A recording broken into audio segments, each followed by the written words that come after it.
Thanks for tuning in to the HR Uprising podcast. I'm your host, Lucinda. The HR Uprising is focused on helping forward-thinking people professionals deliver real lasting value in their organisations. I'm a chartered psychologist, speaker and trainer, and recently authored the best-selling business book, How to Be a Change Superhero.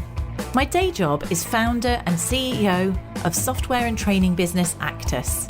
This gives me the opportunity to work with other businesses like yours. We are focused on building a better workplace for people wherever they are located, with the help of our performance, learning and talent management software and our training and consultancy services. Every week on the podcast, I will be covering different topics and challenges, joined by relevant experts and real-life people professionals.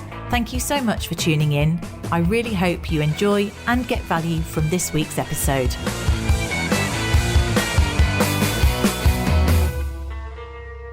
Hello and welcome to this week's HR Uprising podcast. And I have a special guest this week, Jo Owen, who I invited onto the podcast when I had the pleasure of reviewing his most recent book called Smart Work, which I found really thought-provoking.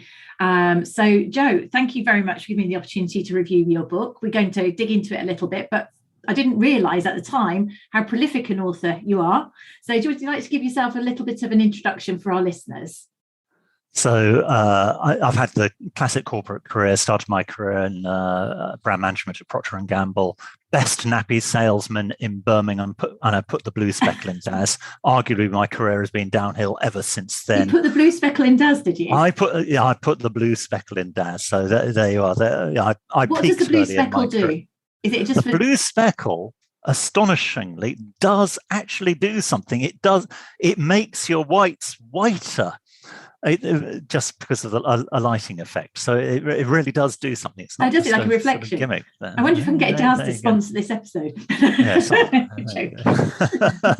sorry, I detold you there. Carry on. Anyway, I then became head of research for the SDP. I know as head of research because I was the only researcher left after the 1983 general election debacle.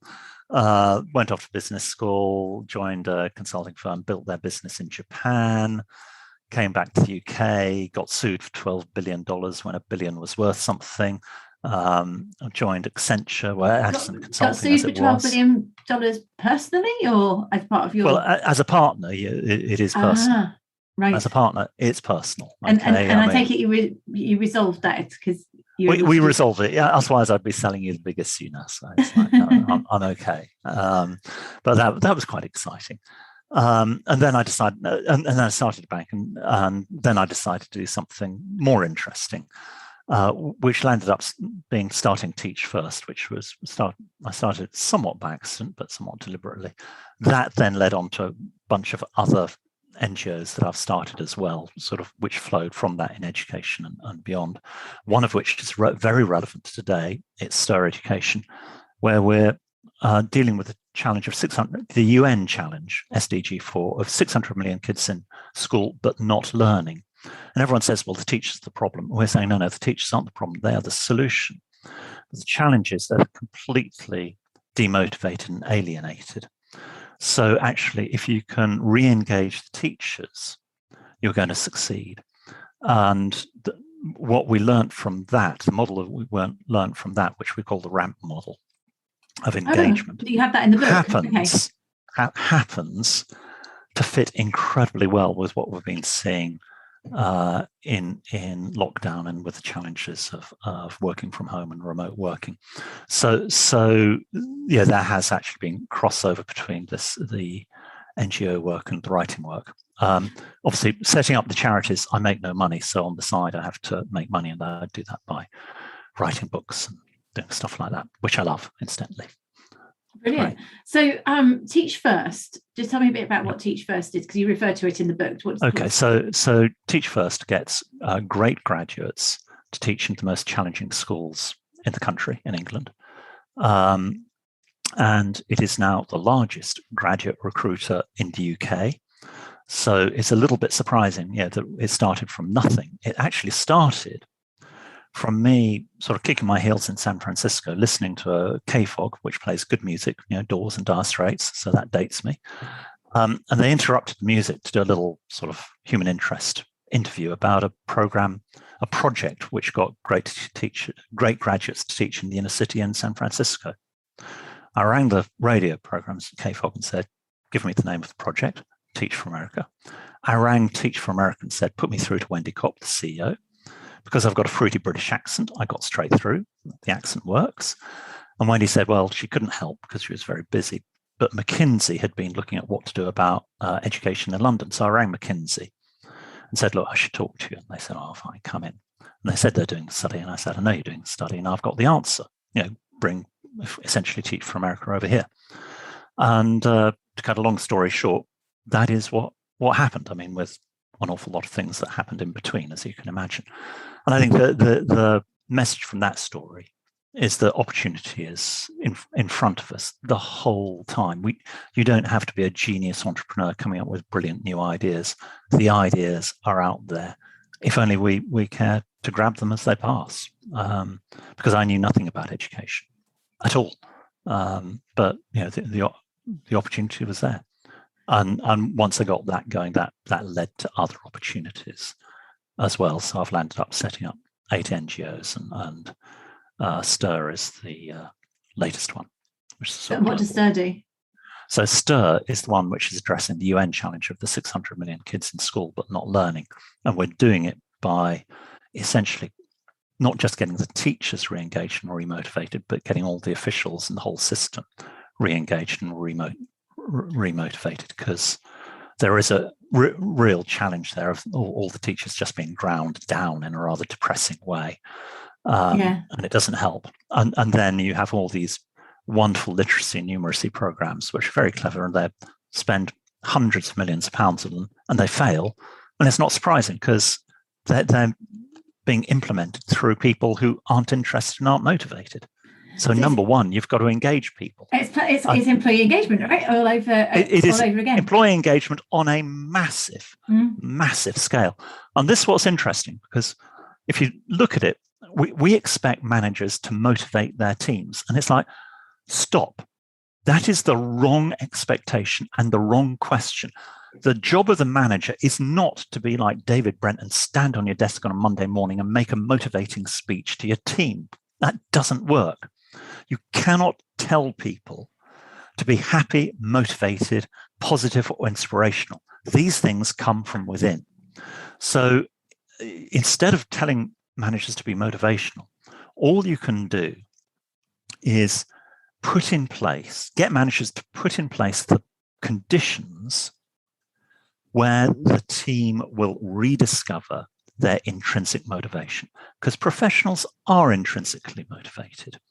And if you as a manager can create the conditions where your professionals will rediscover their intrinsic motivation, you have done a fantastic job. And that's a much easier ask of managers. You're not asking them to be motivational, inspirational. You're asking them to put in the systemic conditions when teams will feel motivated. And that's the RAMP model that I refer to. The 4 elements are relationships, supportive relationships, both vertically and horizontally. So it's not command and control. So this is a mindset shift for a lot of managers. Mm-hmm. Autonomy, A for autonomy, which goes hand in hand with autonomy with accountability. We can talk about that more. M for mastery and growth, because it's very difficult to be motivated if you don't have the skills for today's job and you're not growing the skills for tomorrow's role that you hope to have. Then finally, P for purpose. And purpose isn't about getting out of bed to increase earnings per share for some institutional shareholder that you've never heard of. It is deeply personal. And this is the bit where you do need to have a little bit of magic to figure out how do you create that sense of purpose. And again, with good job crafting, you can do that. And we can talk about that more later. But if you think about those 4 elements, if you put those 4 elements in place, supportive relationships, autonomy, mastery, and purpose.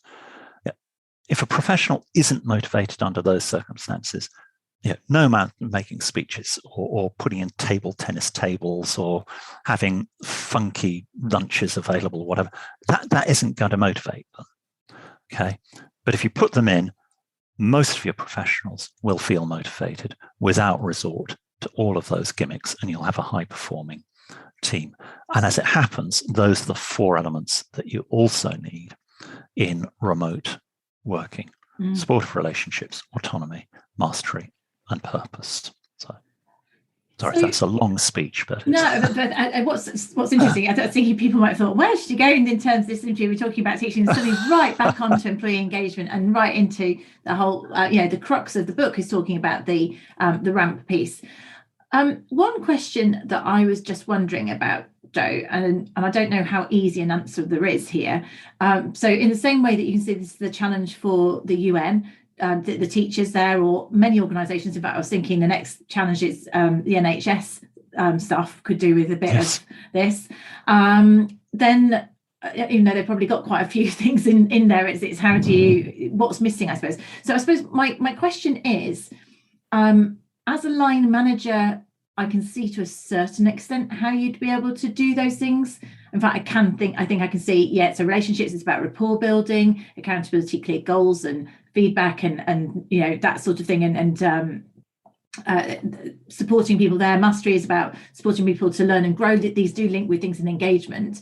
I'm just trying to think, if of our audience that are HR professionals, if you're trying to create a management culture or a leadership culture that does more of this, so you're one step removed as per our audience, have you any tips for how you can enable that kind of a ramp culture, if you like? Well, yes, absolutely, because that is what we are doing at scale with governments in India and across Africa. So we have to systematize this whole thing so that the governments put this into their systems. And there are a bunch of things you can do about that. One is just some training around ramp so that people get that, so that there's a new language, a new way of thinking about motivation, and not simply saying, oh, is this manager motivational? Yes, well done. And this one isn't. I mean, that's completely random and useless. Think of it not in terms of individuals, but think of it as how do we build a system with 4 consistent pillars that we can apply everywhere. Okay, so right away, you've changed the nature of discussion. Most HR professionals are smart enough, they can actually figure out the solutions around supportive relationships and everything else. So then you embed it into the rhythms and routines. So for instance, one of the things we do with the teachers, which you can replicate yourself as well, is we create learning cycles, peer group-based learning cycles, where they take a teaching challenge, or it could be a management challenge, whatever it is. And as a group of peers, they say, well, let's discuss this challenge because this is a really difficult one. How do we actually want to improve our practice? And of course, you may then refer to some theory and all that, but you then work out, well, what's going to work for us in our context? And then you go away and try it, and then you come back in a month later and you review. How do we improve it? And you go on to the next challenge. And you kind of embed that in the rhythms and routines. So right away, you've linked both the mastery and growth with very supportive relationships. Oh, and actually quite a lot of autonomy, because you're not telling people, oh, this is what you must do to be motivational, supportive, or to give performance feedback or whatever. You're saying, look, there are some frameworks you may want to think about, but you come up with the solutions that work for you in your context. So, because always people prefer the discovered solution over the revealed solution. Mm-hmm. So my revealed solution may be, theoretically the best, but actually if I want it to be a solution which people really own and believe in and will make work, you've got to let them discover it. And their discovered solution may be only 80% perfect, but they're really going to make it work. And I'd much rather have an 80% effective solution that they really make work than the 100% solution that they sort of implement 20%, which is kind of just useless. So I think, without too much effort, if you change the nature of the discourse around motivation engagement from who's motivational and who isn't, to how do we create systemically the conditions for motivation, thinking of the ramp model, then I think you're already a long way to success. And smart HR professionals can work this out, I'm sure. And so yes, and I guess you can see these links with things like, for example, coaching culture. So you want people to discover a solution is about that accountability. Now, one of the and again, that's a classic example of the supportive relationship. So thinking of the manager no longer being, I'm here to tell you what to do, and I'm the brain on I'm the brain on sticks, and job is to get the idea out of my head into your hands. It's like, no, I'm not going to provide the solutions. I will help you discover the solutions that work for you. I'm going to be your coach. Fundamentally different relationship. It is, isn't it? And actually, I was thinking about it, looking at ramp. Actually, coaching works all along all four of those aspects. Yes, because but in a different way, with a different purpose. So whether it's about building rapport, whether it's about clarity and goals, whether it's about coaching people to develop, or about making sure that people are in line with their values and purpose, and see meaning in what they're doing, you can see how those would be the most important skills to have as a manager there. And the pandemic, I think, has possibly been the best thing to happen to management and leadership in 200 years. That's surprising for me to say that, because I'm a natural born pessimist, but on this I'm absolutely optimistic and positive. Because one of the great changes that it has accelerated, it hasn't instituted, but it's accelerated the change away from command and control towards autonomy and accountability, because what we've discovered is that the office is a kind of paradise for control freaks, because you can interfere with your team, help your team at will by just strolling across the floor whenever you want and interrupting them. But when you can't even see or hear your team, perhaps for 24 hours, you have shock horror to trust that they are doing the right thing while you're not looking over their shoulder. And that is a complete sea change. And it's one that has been a long time brewing, because professionals do not like being micromanaged anyway, even if they are in the office. And the move to working from home has simply made that shift from being a nice to have to being a must have, because you simply can't. I mean, unless you're into the world of keyboard loggers and all that kind of stuff, which is a nightmare. You can't micromanage people when they're remote. So this has been a shift towards 21st century skills, in that we're having to learn a new set of skills, these skills around trust, influence, coaching, and support, as opposed to command and control. We're also finding that the office was not just a paradise for control freaks, it was actually also very forgiving of very mediocre management. If you made a mistake in the office, it was very obvious very quickly, and you could rectify it more or less on the spot before it sort of went too bad. Working remotely, it's much harder to execute the basic routines, much easier to make a mistake, and it's much harder to pick up and discover that you've made a mistake in real time. So mistakes become a lot more costly. So, and everything is harder. I mean, even if we go back to motivation, look, the first person to discover how to motivate people by email will make a fortune, but it's a fortune which is unlikely to be made, right? Because it just doesn't work. Even goal setting, we've discovered, is much harder remotely, and we can come back to that. I mean, communication is harder. Everything is harder remotely. And that is good news, because what it is doing is it's forcing managers to raise their game on all those basic routines. And this echoes a theme that comes out of one of my previous books on global teams, which I very imaginatively called Global Teams. Where one of the big findings was everything is harder on a global team. Everything is harder. So if you're going to manage a global team, you can manage any team. Yeah. And the same is true of when you've got a remote or hybrid team. If you've got a remote or hybrid team, the disciplines are harder to execute, the skills level is higher, and that makes you a better manager. So two great changes. The skills levels have to be higher, and we have to learn a new set of skills, the trust, influence, persuasion, and support, as opposed to command and control. So I think this is a huge kind of sea change for management, and we're entering a far better future. The challenge is that we don't know what that future is yet. So we all knew what the old rule book was in the office.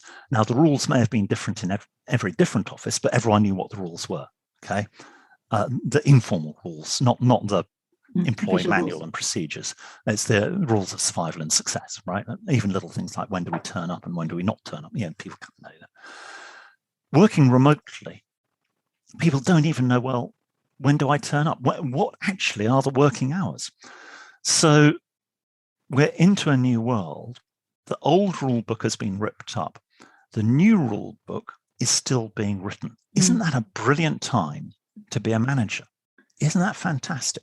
Well, it is if you like that idea, right? If you like to create your own destiny, it is if you are somebody who's not threatened by the lack of television. And some people will be freaked out by it.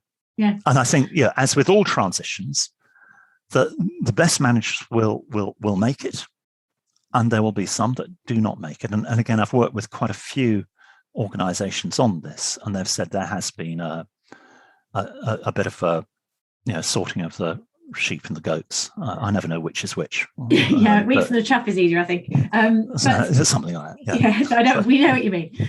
So I agree. We've had the same experience, because I would say we've trained close to certainly 500, maybe close to 1,000 managers over the last couple of years, because all of a sudden I think managers felt exposed, and not necessarily their fault, because we know the UK particularly, we're particularly poor at investing in management skills. So loads of people have been line managers with no development and no role modelling. So little surprise that they were just kind of managing by presenteeism.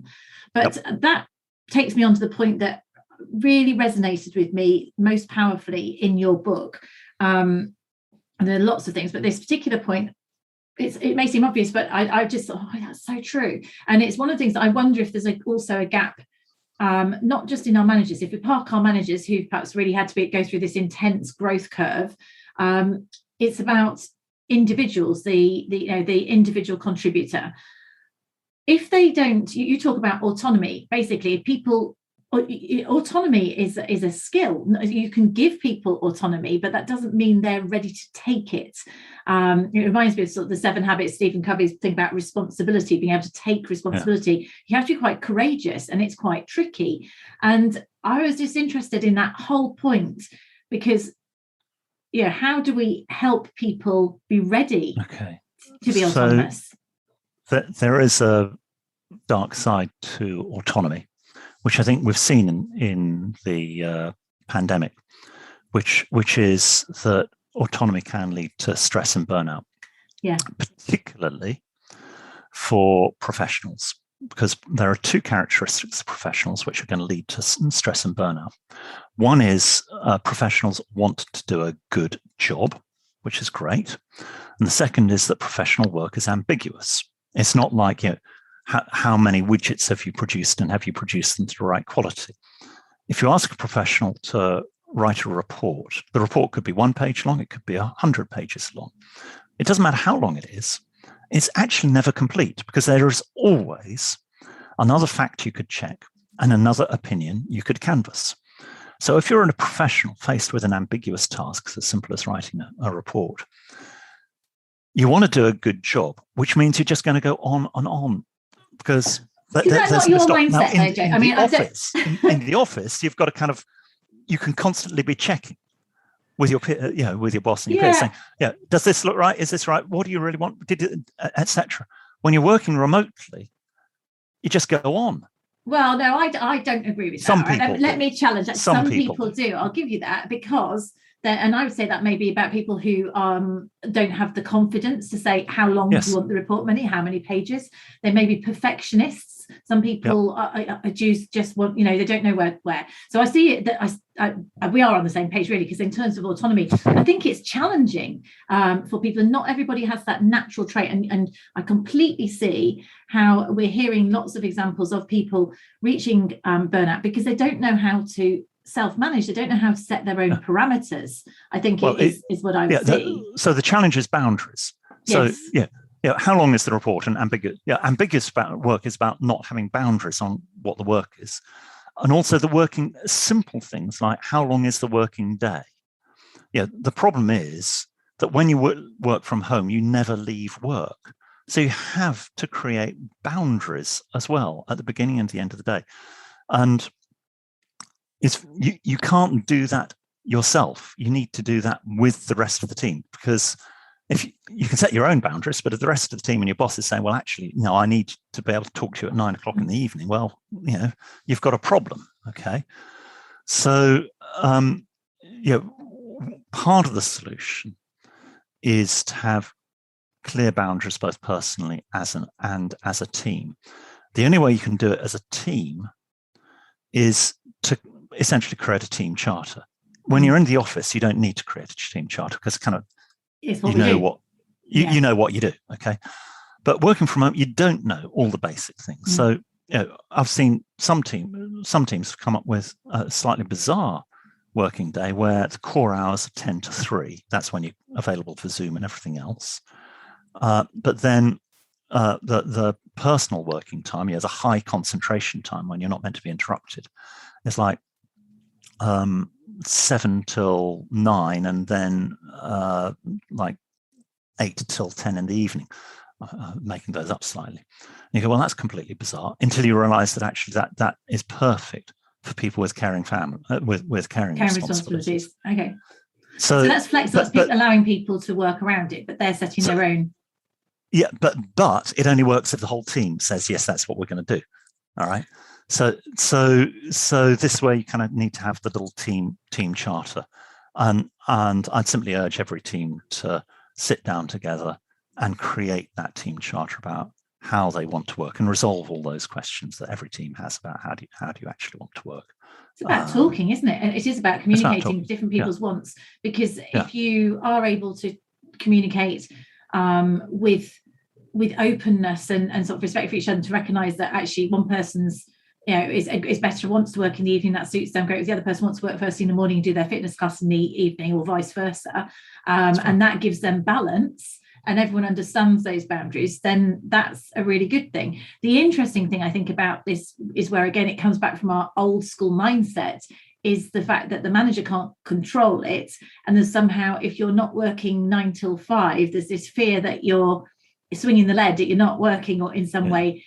Yet the reality is, it seems that some people are going too far the other way, and they're working too long and not having boundaries on their own life. That's the whole lack of boundaries stuff, ambiguous work, and also actually the fear that because you're not in the office, people can't see you working. So they want to kind of over-deliver, to over-prove that they are actually being useful. So again, this is where you need to deal with the curse of autonomy, because it is autonomy without boundaries and clarity leads to this. And one way of dealing with is clear boundaries we've talked about.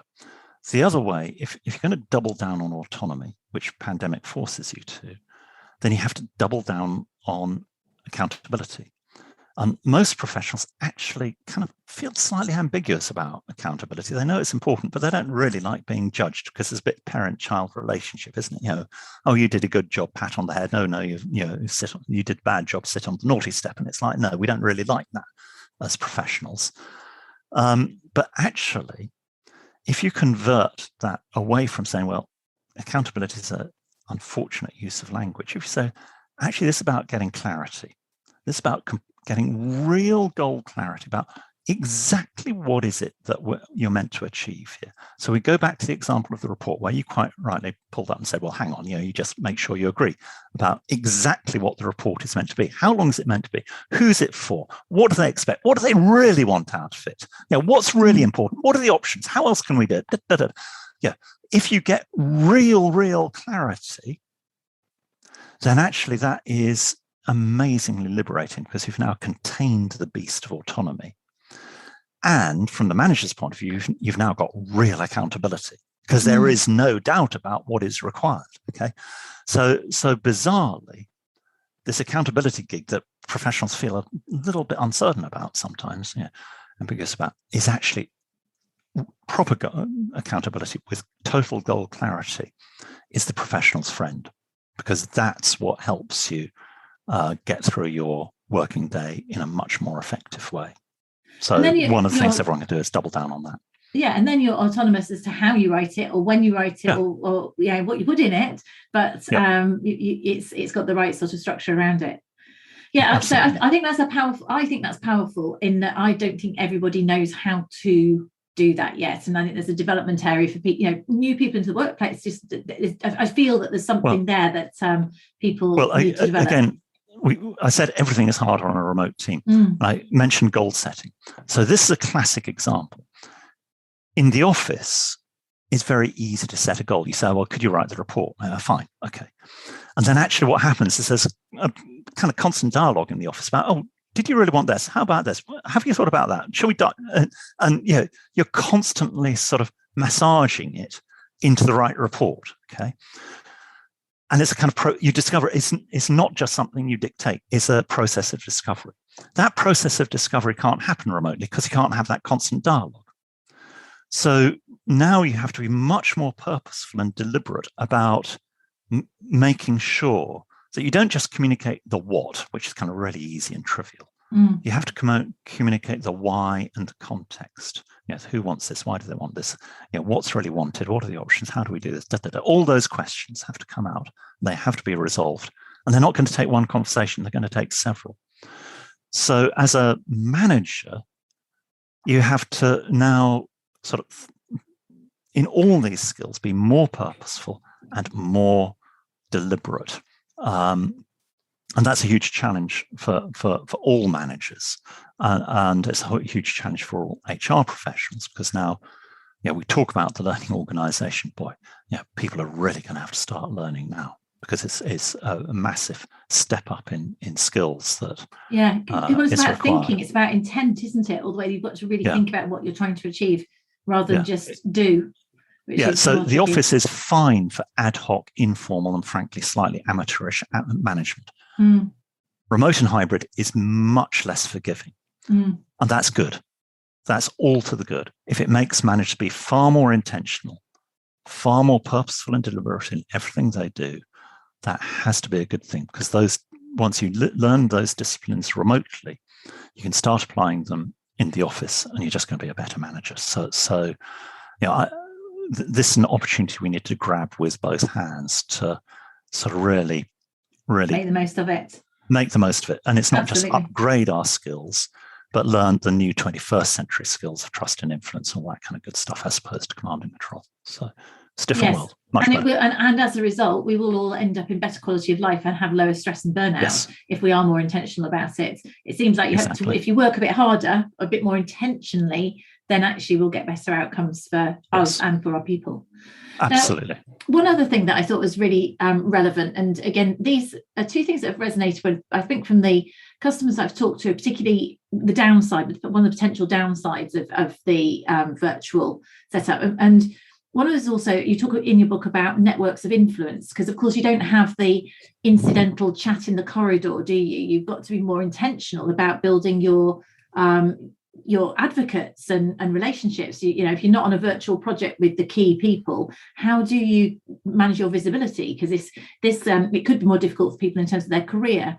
What thoughts have you got on that topic? Because I know you wrote about it quite a bit in the book. Yeah, so there's been a great dividing line here between the kind of COVID aristocracy and the COVID proletariat.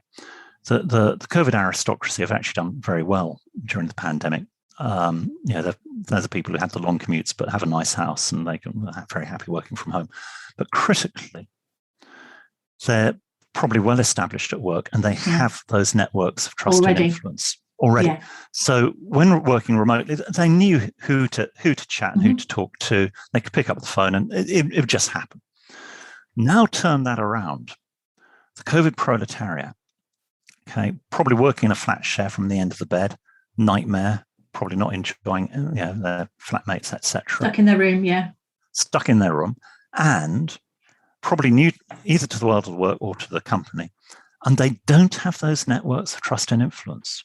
They don't know who to call. And even if they do call them, it's like, who are you? What do you do? Why am I talking to you? It's a nightmare for them. It's an absolute nightmare for them. So, because the only way you can get things done in an organization now is through those personal networks of influence and trust. So, of course, those younger people, are desperate to get back into the office, build that social capital. They want the mentoring to find out how things want to happen. But of course, all the aristocrats, they don't want to come into the office because they don't need to. But actually, they're very comfortable. But actually, they are critical to help the new generation build those networks, understand the culture, understand how things work, and to mentor them on all the skills and all that sort of stuff. Now, none of that was obvious when we were all working in the office. It's only when you go remote, you suddenly go, oh, that's what's actually going on. That's why the office matters. So again, when people go back to the office, it has to be done in an intentional way. It can't be a free-for-all. You've got to make sure the right people are there at the right time, because if it's a free-fall, then it's going to be the wrong people at the wrong time. It all hit and miss. So, a free-for-all sounds democratic, but don't be democratic. Are there any tips that you've got for your proletariat who haven't got the network of influence yet, and if you can't necessarily do it in the office, are there any things that they can do, or as an organisation that you could do to help people build networks of influence virtually? Look, yes, there are things you can do, but the overwhelming response, and again, this was the same when I was doing the work on global teams. At one point, the solution on how to make a global team work seemed to be get everyone to a castle in Kent and make them drunk, okay? And then I realized that wouldn't actually work in the Middle East, so we had to come up with a more sophisticated solution. But actually, the solution is, it doesn't matter if you're global or remote or anything else, at some point, you've got to get the team together in person. It doesn't have to be together all the time, but just get people together, because it is transformational. One little story to illustrate this. I was speaking with a senior executive of a global search firm, and she'd come across to Paris, flown across to Paris, and was then going on to London, but couldn't fly there because of the French air traffic controller strike, plus ça change, okay? So she had to do something very un-American, and she had to take the train from Gare du Nord to St. Pancras. And she got on with a few of her European colleagues she didn't really know or trust or like. And she said it was like a miracle, because by the time we didn't know, like, or trust each other when we got on Gare du Nord. By the time we got off at St. Pancras, we all knew each other, trusted each other. The quality of our communications went up, our cooperation went up, and it was all because of that personal contact. So it doesn't matter how high tech you are, how remote you are, how global you are, at some point, get together. Okay, so that's the speech over on that. What can you do when you're not together? Yeah. There are all sorts of sort of virtual gigs and events you can do, and that's fine. And virtual dinners, virtual drinks, virtual parties, all that. Some work, some make your skin crawl, but do them anyway. It's better than nothing. But if you want to, if you're an individual and you want to build those networks of credibility, there are a few hints. One is just hustle and make yourself useful to important sounding people. Hustle. Just volunteer to do stuff. That's one thing. Yeah. Second thing is build trust very explicitly, deliberately. And here's how you do it. So trust is a function of credibility times alignment divided by risk. Okay, so the greater the risk, the more trust required. That's one bit, but let's just talk about the credibility and alignment. So the alignment bit is both personal, do I trust you personally, and it's professional, have we got the same goal? Those two things are often best resolved in person, okay, ideally.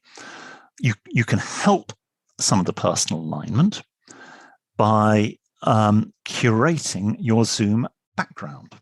Here's a tip, okay? So curate your Zoom background so it's got personal stuff in the background. You can disclose whatever you want in there. And that's going to invite people to say, oh, why have you got a spear in that background? Oh, well, let me tell you about that, okay? Bang. And then they'll want to disclose something about themselves. You're building that personal rapport, personal alignment. So by having that personal background, you invite people into your home, and it's much more personal. Actually, okay? That did happen a bit, didn't it, with kids coming in and pets and things like that? Yeah. Well, you need to be slightly careful on kids and pets. So it's like you want it to be curated, not random and chaotic. Yeah. Okay. But, and at the start, kids and pets, fine. By the end, it's like, get yourself organized, I think. Yeah. So just, there's a sort of like, but curate your background so that people ask about it and all that sort of stuff. Okay. So it opens up a human person, a sort of a real conversation, a personal conversation. Exactly. So that's one thing you can do. But then let's talk about the credibility bit. So if you want to maintain credibility, it's much better to have a difficult conversation about expectations before the event rather than have an impossible conversation about outcomes after the event. And professionals are often weak at that because they like to please. They don't like having difficult conversations. But it's just like the accountability conversation we had earlier. Clear goals, clear accountability, clear expectations is much better for everyone concerned. So it's really about us being, again, intentional and planned and not leaving things down to chance, and having a conversation up front prevents a whole lot of pain down the line. But it means we have to get into good habits, right? And create these new ways of working. We can't just leave things to chance and rock up like the kid in the office and rock up and expect it to work out.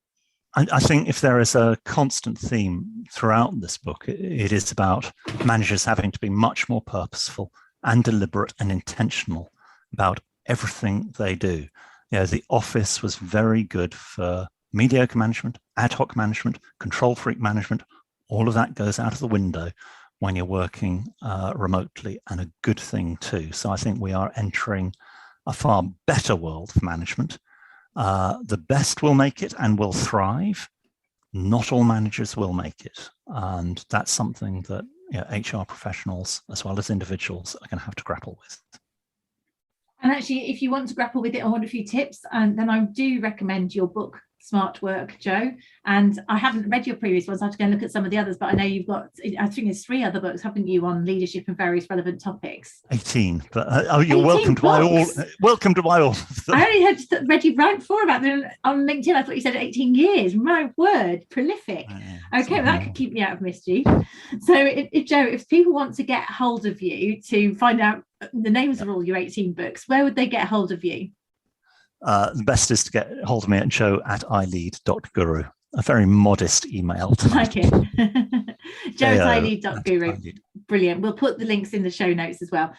Thank you very much, Jo. I'm hoping that to our listeners, they won't notice a few technical hitches where we went completely dead for 10 minutes in the middle of this interview, as I had a super power cut. And hopefully it hasn't detracted from what's been a really fascinating conversation, Jo. I've thoroughly enjoyed getting to know you in the way you've been thinking. It's been really, really interesting. So much appreciate your time today. Right, it's been a pleasure. Thank you. I really hope you found this week's episode useful and enjoyable. If you did, perhaps you could recommend us to a friend or colleague, or give us a review on your platform of choice.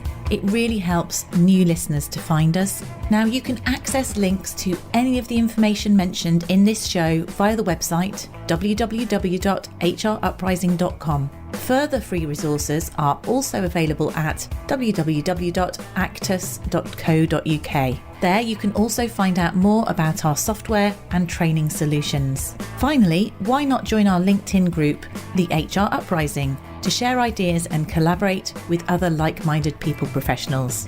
Thank you for listening to the HR Uprising podcast.